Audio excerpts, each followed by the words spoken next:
Kyemugamba temulaba ng'omuntu wa azannya saakaasi n'empologoma. Naye lunaku olumu empologoma ezo ne zimwefuulira ng'ali mu keegi. Kye kyatuusewo neggulo wakati wa Alin Skin ne Pallaso. Empologoma zamaze ne zeefuulira omusajja abadde azicyanga n'akati mu keegi. Kikyentegeeza. Alin Skin amaze ebbanga ng'ajja akwata ku masigiri. Nga tegamwokya. Agakutteko agawera. Nga tegamwokya n'eggulu yakutte ku sigiri.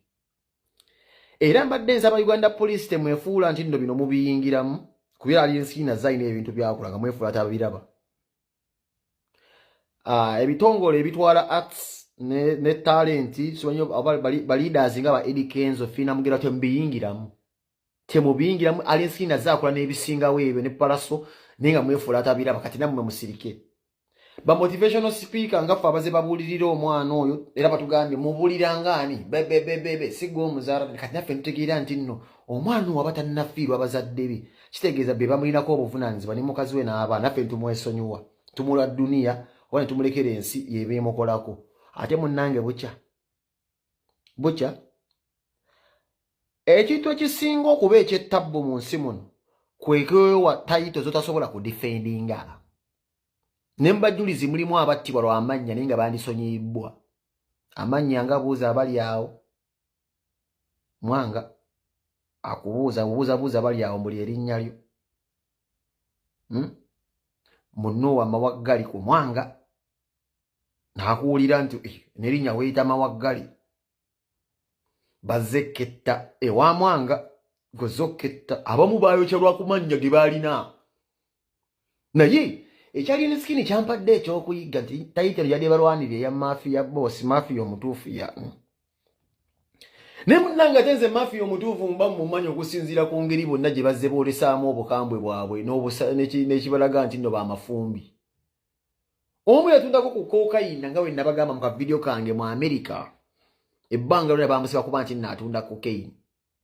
Kokayini mu Amerika okumutunda oluli obulamu obwo obutadde kubeera ku matigge oba otambulira ku pisto na mundu. Esala zonna libeera sasi. Nti mukama wayinza okuwa gulamu nga 2 aba yeetaaga omuwesereza gulamu 2 ye n'akutoolerako. Ebiseera ebisinga abantu abamu beeyitamu n'akwata gulamu ezo n'addukagera amasasi g'owulira nti nno beessa abaddugavu betta lwa kokayina. So omuntu yali akoze ku mulimu ogwo ate abeera wanjawulo mukko okusinga gangsta wa TikTok anoonya ebiwulogoma. Nze ng'omusajja omugezi mmanyi amusinga ekibuli. Sosoka ne mmanyi ono yaani. Pallaso okuyimba kwe yalina omusajja gwe yayimbanga naye omuzungu edda abajjukira Payasi we yagenda mu Amerika yalina gayi gwe yayimbanga naye omuzungu bamukuba amusasinga Payasi alaba. Ono ekikanga bwe kyeyakasooka okulaba banne nga akakola akabatuze n'akolola oba ebikuula kyekikanga bwe kyeyakalaba mu dduniya. Naye oli Payasi akulaga nti abadde ne mukomera neraba basajja banne we banaabwe bwe beesiyaga naawo nezo zonna zivita. Ng'ogambye ebikanga ba Payasi byayiseemu ba byalabye ayinza okukubeerera omwangu olw'okubobera ku TikTok onoonya biwologoma.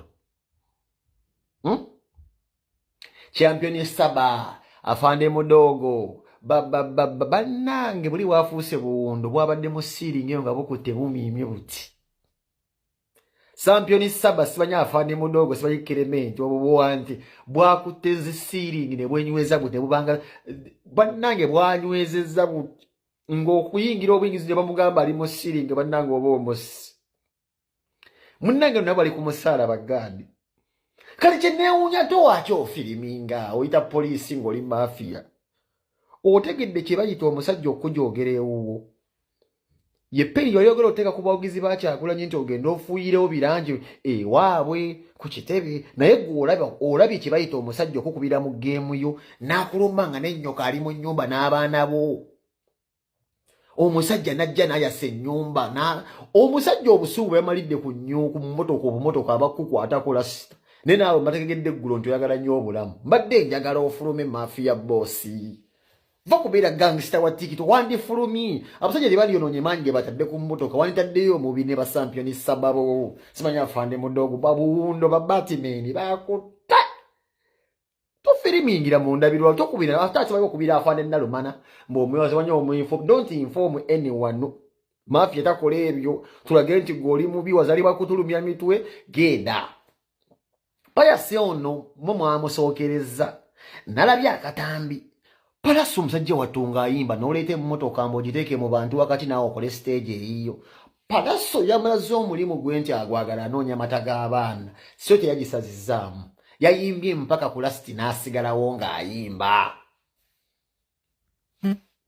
Yayimbye n'asigalawo ng'ayimba.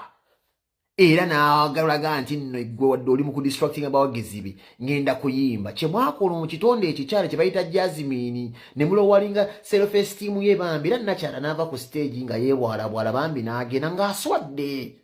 Muzze mukikola. Nze muyimbi waawa oda mu nkuuka mbuwanika omukono musimanyi obufangoni kyokka kye kigenda okuwonya engatto. Yakoze statement eyo mu nkuuka ali miskini naye nga kuva ddi omuntu wa Kabaka yazze okulisendeza z'okwirabira omutanda we mugwe omugamba mugwe wanika omukono omufangoni kyokka kye kikuwonya engatto. Kuva ddi ng'okaga abantu okubeera abafangoni ssebo.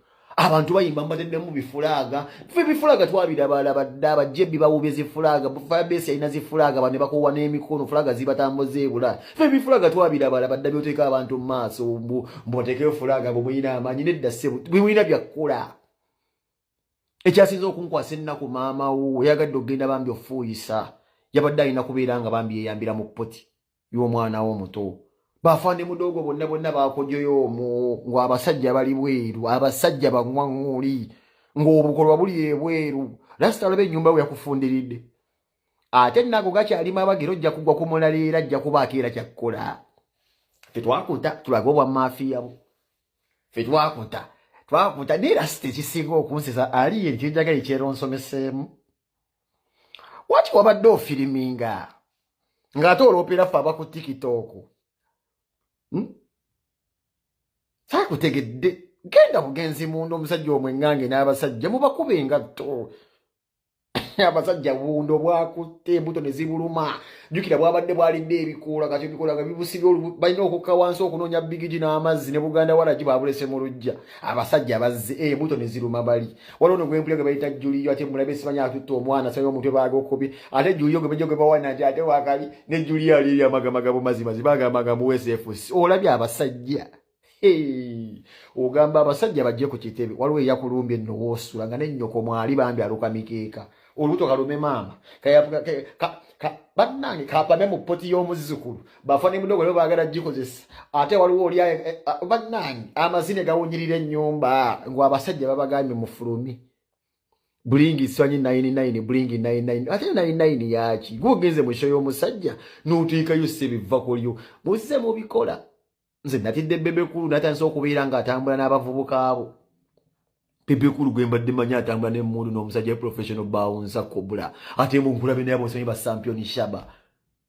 Era sitategwe ate na Bebekulu naye saakutegedde omwana dde kimanyi omwaka gugendedde bubi wafulumya akayimba tekanyuma kalinga kaddoti ate kati ogenze ku nkuuka kingisaha kubuutikidde terinadde asita obuukabuuka egyo emyaka abantu baganya okuvaamu yadde omwazi okugamba nti kino ekyo kivuddeko bakulimbye mu Kabaka ajja ku stage kumi bagamba saha endulu neegira ate lasita mwana ate nenkulaba nga oyagala kubeera nga mwagala ebifo bibabugumye saha wansi ate nga saha kusinga ate lasita kuvadde ebyo si bintu byo kati te mundu baakuwa yaki bokipse jjo bate mundu baakuwa temuli masasi mugamba agizeeyo obiringo otamba n'abasajja naye lasita era tegwe kuno kuyidde ku stage mukugamba abantu bwamufangoni antu gwe bakyakutuma topu ate alina atumye gwe omugambe mbu ogamba abantu bendi bafaane mbu omufangoni aŋŋambye ali mu kubajja lasita enyimba modde music yabadde yaganye toyinawo si fan base yadde yaganye nena sita nawe you can bakuvuluze kwe banangi